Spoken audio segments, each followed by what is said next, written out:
بسم اللہ الرحمن الرحیم۔ سامعین کرام، آج میں آپ کو 2 سجدوں کے درمیان کی دعا سکھاؤں گی۔ پیارے آقا علیہ الصلوۃ والسلام جب ایک سجدہ کر لیتے تھے تو اس کے بعد یہ دعا پڑھتے تھے اور اس کے بعد دوسرا سجدہ فرماتے تھے۔ تو آئیے ہم بھی یہ دعا سیکھتے ہیں۔ اللہم اغفر لی ورحمنی وجبرنی ورفانی وعادنی وعافنی ورزقنی۔ کتنی خوبصورت دعا ہے، سبحان اللہ۔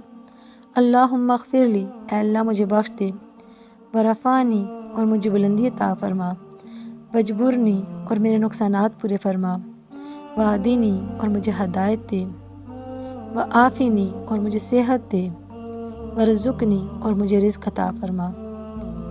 سامعین کرام، دیکھیں نماز کے اندر 2 سجدوں کے درمیان ہم کتنی تھوڑے سے وقت میں اللہ تعالیٰ سے کتنی خوبصورت انداز میں دعا مانگ رہے ہیں کہ اللہ تعالیٰ میرے گناہوں کو معاف فرما، میرے نقصانات کو پورا فرما، مجھے بلندی عطا فرما، مجھے ہدایت عطا فرما اور مجھے رزق عطا فرما۔